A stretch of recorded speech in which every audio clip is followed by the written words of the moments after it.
December 15th, 2019. 3:47 a.m. A billionaire's mansion in Greenwich, Connecticut. The kind of place where secrets are buried deeper than the money that built it. He left $23 million. Completely unguarded. On purpose. She had no idea she was walking into the most dangerous test of her life. What happened next didn't just shock a billionaire. It exposed a truth about America that will haunt you long after this video ends. Before we dive deeper, let us know in the comments where you're watching from. We'd love to hear from you, and don't forget to hit that subscribe button so you never miss any of our upcoming videos. This is the story of two people who should never have met. A reclusive billionaire haunted by betrayal, and a single mother fighting to survive. But when their worlds collided in that mansion, 3 questions would determine everything.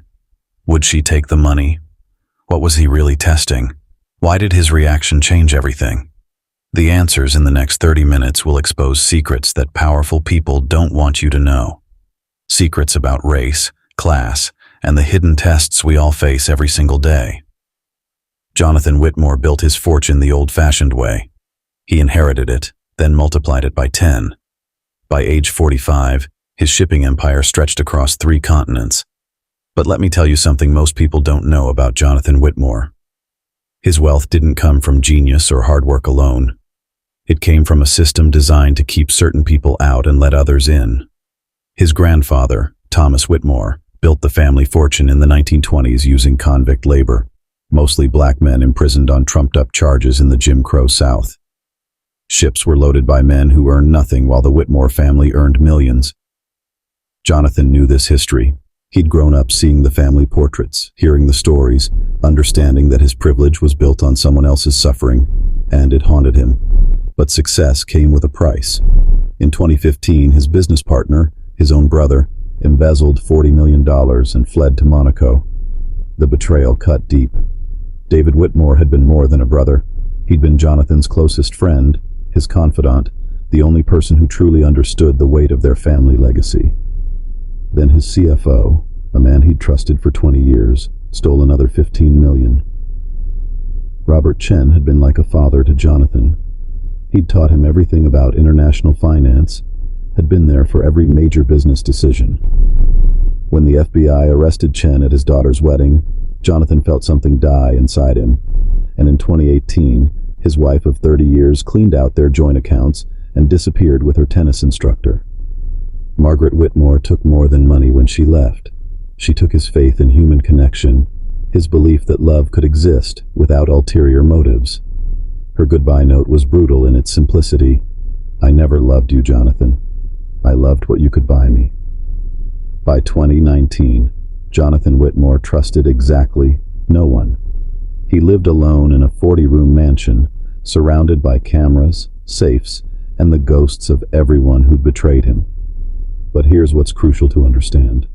Jonathan's paranoia wasn't just about money. It was about race. Deep down, poisoned by his upbringing, he believed that black people were more likely to steal from him than white people. His father had drilled this into him. "Jonathan, you can't trust them. It's in their nature." Even though Jonathan intellectually rejected this racism, it lived in his subconscious like a virus, waiting to be tested. And Sarah Washington?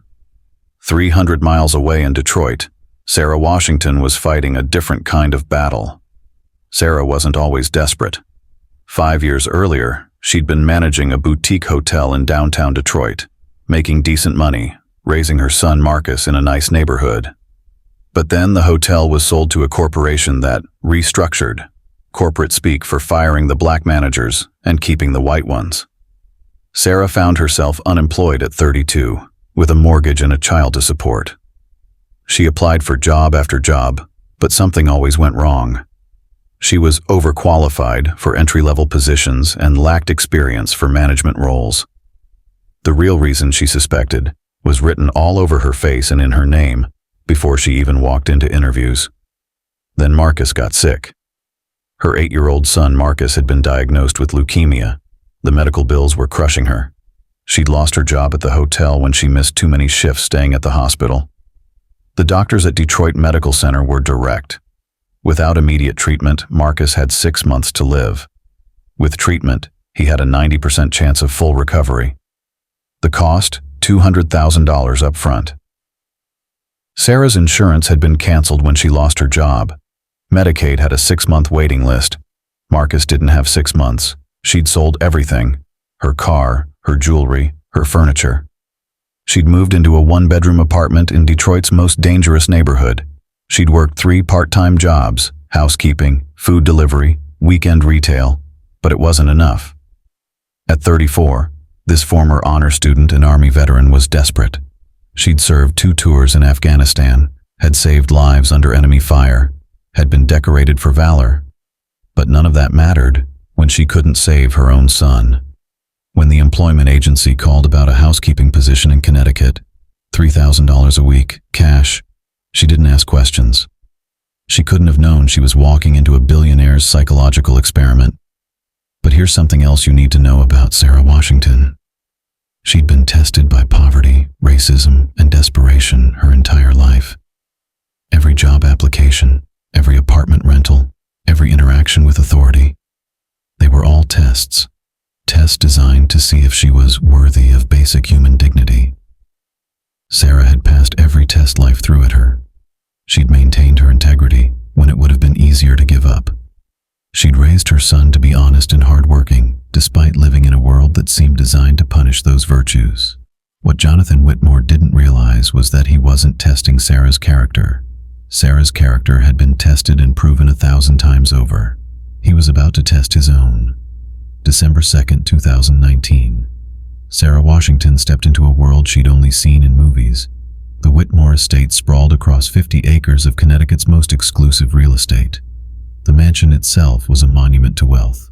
40 rooms, 26 bathrooms, a wine cellar worth more than most people's houses. But what struck Sarah wasn't the luxury, it was the loneliness. Despite its size, the mansion felt empty, cold, almost haunted. She was met by Marcus Volkov, Whitmore's head of security, a former KGB operative who now managed the billionaire's paranoia. Volkov was intimidating by design. 6'4", stone-faced, with eyes that seemed to catalog every detail. He'd worked for Russian oligarchs before coming to America, and he understood rich men's fears. Mr. Whitmore values his privacy above all else. You'll clean the East Wing only. Never enter his private study. And remember, everything you see here stays here. But Volkov said something else that chilled Sarah to the bone. Mr. Whitmore has had issues with previous staff. Trust is earned here, not given. What Volkov didn't tell Sarah was that she was the 5th housekeeper in 6 months. The others had been fired for various infractions, being too curious, asking too many questions, or in one case taking a single apple from the kitchen without permission. Jonathan Whitmore was looking for reasons to distrust people, especially people who looked like Sarah. For 2 weeks, Sarah followed the rules perfectly. She cleaned silently, efficiently, invisibly. But the mansion was a fortress of surveillance. Hidden cameras in every room, motion sensors that tracked movement, microphones that picked up whispered conversations. What she didn't know was that Whitmore watched everything. Every room she entered, every drawer she passed, every moment she thought she was alone. He was studying her, learning her patterns, preparing for the test. Jonathan would spend hours reviewing the footage. He watched how Sarah carefully replaced every item exactly where she found it. He saw her find a $20 bill that had fallen behind a dresser and leave it prominently on the nightstand. He observed her work around his personal items with a respect that bordered on reverence. But instead of building trust, these observations fed his suspicion. He told himself Sarah was being cautious, playing a long game, waiting for the right opportunity to steal something valuable. His therapist, Dr. Elizabeth Reeves, had warned him about this pattern. "Jonathan, you're looking for evidence to confirm your worst fears about people. That's not wisdom, that's trauma." But Jonathan couldn't stop himself. The betrayals had cut too deep. Meanwhile, Sarah was fighting her own battles. Every night she'd return to her hotel room and call the hospital for updates on Marcus. The leukemia was progressing. The doctors were running out of time. She'd lie awake calculating 3 weeks of work would earn her $9,000, enough for maybe 2 weeks of treatment, not nearly enough to save her son's life. The irony wasn't lost on her. She was cleaning a mansion worth $50 million while her child was dying from a disease that money could easily cure. December 15th, Sarah's 3rd week. Whitmore made his decision. The decision wasn't rational. It was driven by a toxic combination of grief, paranoia, and inherited racism that Jonathan couldn't fully acknowledge in himself. He'd spent the previous evening reviewing security footage, looking for any sign that Sarah couldn't be trusted. When he found none, it only made him more suspicious. "She's too good to be true," he told Volkov. "Nobody's that honest. She's waiting for something big." Volkov, who'd actually grown to respect Sarah's professionalism, tried to dissuade him. "Sir, perhaps we should reconsider. Ms. Washington has shown nothing but integrity." But Jonathan's mind was made up.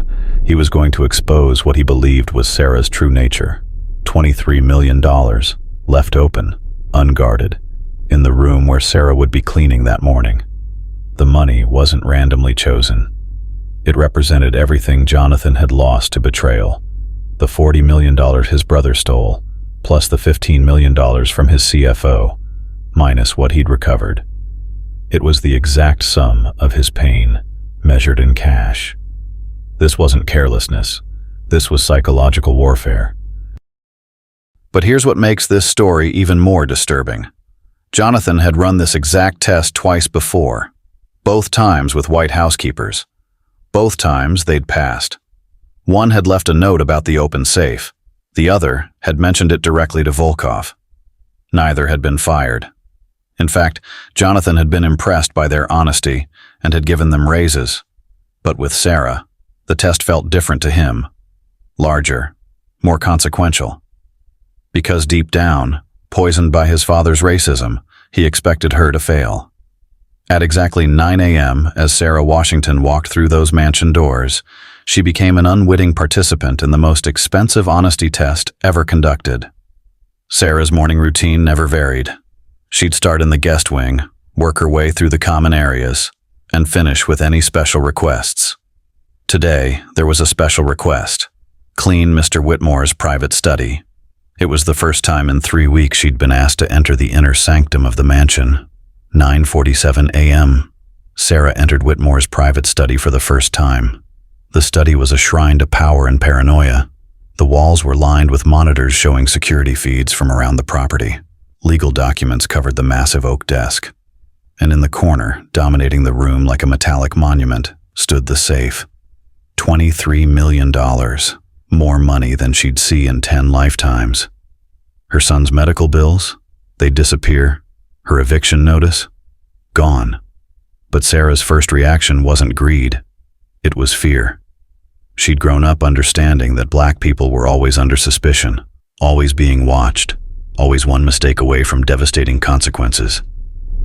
An open safe full of cash in a white billionaire's study felt like a trap. For 43 seconds, she stood frozen.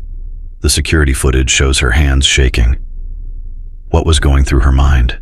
We can only imagine. Her son needed treatment that cost $200,000. The cash in that safe could save his life. She hadn't eaten a full meal in 3 days. Her rent was 2 months overdue. The hotel had called that morning threatening eviction. The hospital had called asking for payment. The collection agencies never stopped calling. But for those 43 seconds, Sarah Washington wrestled with a choice that would define not just her character, but expose the character of the man watching her. In her mind, she could hear her grandmother's voice. "Baby, they're always watching us twice as hard, expecting us to fail. Don't you dare give them the satisfaction." She could hear her drill sergeant from basic training. "Washington, integrity isn't something you have when it's convenient. It's something you carry when it costs you everything." And she could hear her son's voice from their last phone call. "Mama, I know you're working hard for me. I'm proud of you, no matter what." What happened next wasn't what Whitmore expected. Sarah didn't take the money, but she didn't just walk away either. She did something that would shatter Jonathan Whitmore's worldview and force him to confront the racism he'd inherited from his father. She carefully closed the safe, making sure it was properly secured. Then she took out a piece of paper and wrote a note in her careful, precise handwriting. The note said, "Mr. Whitmore, I noticed your safe was open. I've secured it for your safety. Your trust means more to me than anything inside it. Sarah Washington." But she did something else. Something the security cameras captured, but that Jonathan wouldn't notice until later.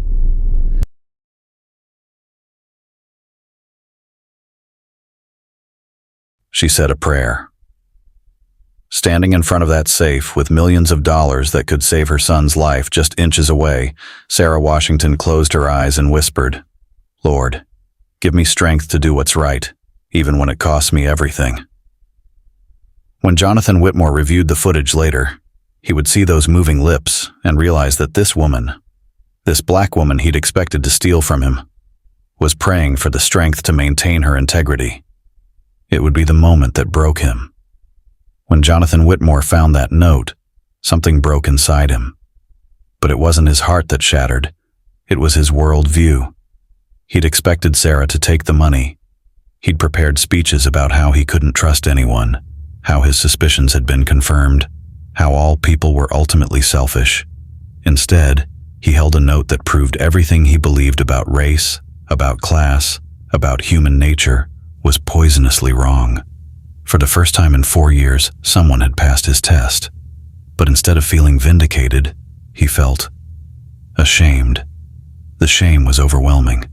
It wasn't just shame about the test.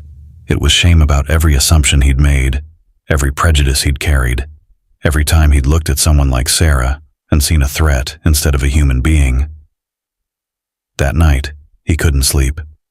He kept reading the note over and over. Your trust means more to me than anything inside it. Trust. The thing he'd been unable to give anyone for years. This woman, this poor, desperate black woman, valued his trust more than $23 million, and he'd given her every reason not to trust him. That night, Jonathan Whitmore did something he hadn't done in years. He called his therapist. Dr. Elizabeth Reeves had been trying to get Jonathan to confront his racial biases for months. She'd grown up in the civil rights era, had seen firsthand how racism poisoned everything it touched. "Jonathan, what you did wasn't a test of her character. It was a manifestation of your trauma." "I don't understand," Jonathan said, though part of him did. "You set up a test you expected her to fail because of the color of her skin. When she passed, it forced you to confront the ugly truth about your own prejudices." Jonathan tried to defend himself. "It wasn't about race, Elizabeth. It was about trust."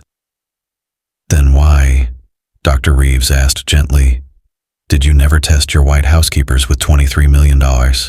Why was a few $100,000 enough for them, but you needed to test her with everything?" The question hung in the air like an accusation. "Because," Jonathan whispered, "I expected her to take more." "Why?" The word sat between them like a confession waiting to be made. "Because my father always said..." Jonathan couldn't finish the sentence. "What did your father say, Jonathan?" "He said black people couldn't be trusted, that it was in their nature to steal."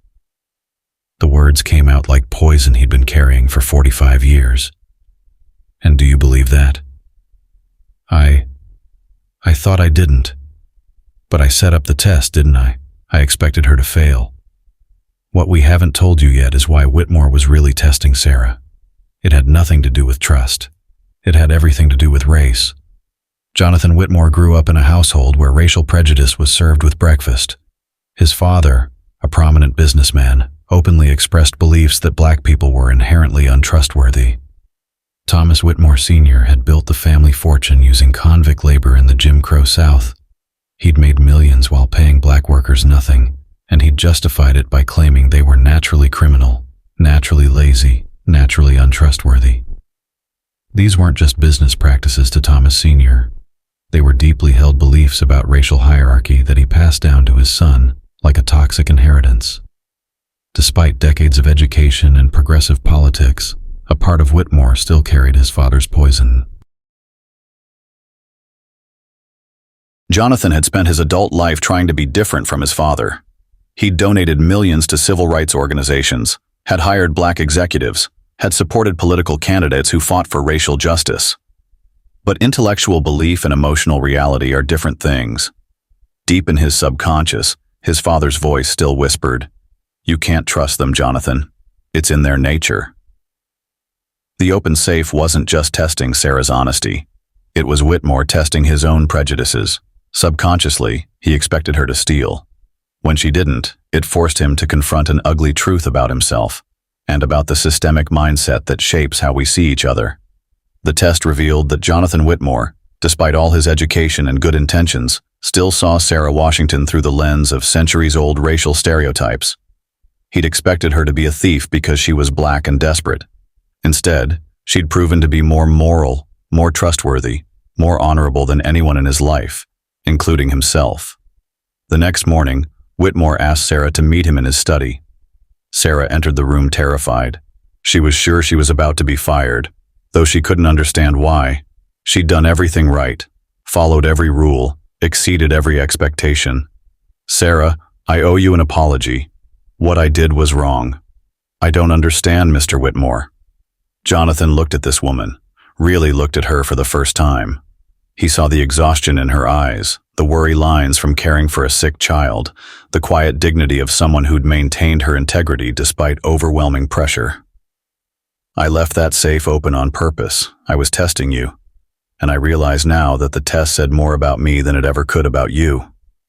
Sarah's face went through a series of emotions: confusion, hurt, anger, and finally, understanding. "You expected me to steal from you." "Yes. Because I'm black." Jonathan wanted to deny it, to find some other explanation, but he'd promised himself he would stop lying. "Yes." Sarah was quiet for a long moment. When she spoke, her voice was steady but filled with pain. "Mr. Whitmore, I've been tested my whole life. Every job interview, every apartment application, every interaction with police. They're all tests to see if I'm worthy of basic human dignity. I thought maybe here, in your home, I'd finally found a place where I could just work. Just be trusted to do my job. Sarah, my son is dying, Mr. Whitmore. Did you know that? He has leukemia. I'm working here because I need money for his treatment. Yesterday, when I saw that safe open, do you know what I thought?" Jonathan shook his head. "I thought it was a trap. I thought you were testing me because that's what white people do to black people. They test us constantly, waiting for us to fail so they can say, 'See, I knew they couldn't be trusted.'" The words hit Jonathan like physical blows. "But I really hoped, that maybe you were different, that maybe you'd just forgotten to close it and trusted me enough to do the right thing." Sarah paused, tears in her eyes. "I guess I was half right." What happened next changed both their lives forever. Jonathan Whitmore broke down. Not the polite tears of a wealthy man unused to emotional confrontation, but the deep, body-shaking sobs of someone whose entire worldview had just collapsed. "I'm sorry," he whispered. "I'm so sorry. You're right about everything. About the tests, about the racism, about me." Sarah watched this powerful man crumble and felt something she hadn't expected. Compassion. "Mr. Whitmore, we all carry poison from our past. The question is what we do with it. How can you forgive me? How can you even look at me?" "Because," Sarah said quietly, "hating you won't save my son. And maybe this is how things change. One person at a time, one realization at a time." Jonathan wiped his eyes and made a decision that would transform both their lives. "Sarah, I want to pay for Marcus's treatment. All of it." "Mr. Whitmore, I can't accept. It's not charity, it's restitution. For the test, for the racism, for all of it." But Jonathan didn't stop there. Whitmore didn't just pay for Marcus's medical treatment. He established a foundation to help families facing medical bankruptcy. The Sarah Washington Foundation would provide interest-free loans and grants to families whose children needed medical care they couldn't afford. It was funded with $50 million from Jonathan's personal fortune, more than twice what his brother and CFO had stolen from him. Sarah didn't remain a maid. Whitmore hired her as the foundation's director, recognizing leadership qualities that poverty had hidden but never destroyed. But the most important change was in Jonathan himself. He began confronting the racism he'd inherited, not just intellectually, but emotionally. He started therapy specifically focused on racial bias. He read books by Black authors, attended lectures on systemic racism, and began the difficult work of unlearning a lifetime of prejudice. The transformation wasn't instant or easy. There were setbacks, moments when his old assumptions crept back in. But Sarah was there to guide him, to call him out when necessary, and to help him become the man he'd always claimed to be. The Sarah Washington Foundation has now helped over 3,000 families. But the real story isn't about charity. It's about how confronting our unconscious biases can transform not just individuals, but entire communities. Marcus Washington recovered fully. Today, he's a healthy teenager who wants to become a doctor to help other kids like him. He calls Jonathan Uncle John and has no idea that this man once expected his mother to be a thief. Jonathan and Sarah's relationship evolved into something neither expected: genuine friendship. She became the sister he'd lost when his brother betrayed him. He became the father figure she'd never had. But their story raises uncomfortable questions about all of us, which brings us to the question that should haunt every one of us watching this story. How many times do we test people based on our prejudices rather than their character? How many Sarah Washingtons have we failed to see because of the color of their skin or the size of their bank account? Every day, in ways both subtle and obvious, we test each other. We make assumptions about who can be trusted, who deserves opportunity, who is worthy of respect, and too often those tests are rigged by centuries of bias and prejudice. Sarah's test was about honesty, but maybe our test is about something bigger. Jonathan Whitmore thought he was testing Sarah's character. Instead, he exposed his own. The question is, what would your test reveal about you? Tell us in the comments. Have you ever caught yourself making assumptions about someone based on their race or economic status? And what did you do about it? Because until we all confront the Jonathan Whitmore inside ourselves, until we acknowledge the unconscious biases that poison our judgment, stories like Sarah's will keep happening. The difference is, most people don't get a second chance to prove their worth. Most people don't have a billionaire realize his mistake and try to make amends. Most people just get tested, judged, and dismissed based on prejudices they never had a chance to overcome. If this story moved you, wait until you hear about the homeless veteran who saved a CEO's life, and what that CEO discovered about America's hidden heroes. Subscribe now, because these are the stories that don't just entertain, they transform. But more importantly, these are the stories that challenge us to be better, to see each other more clearly, to recognize that character isn't determined by race or class, but by the choices we make when everything is on the line. Sarah Washington chose integrity over survival. Jonathan Whitmore chose growth over comfort. What will you choose?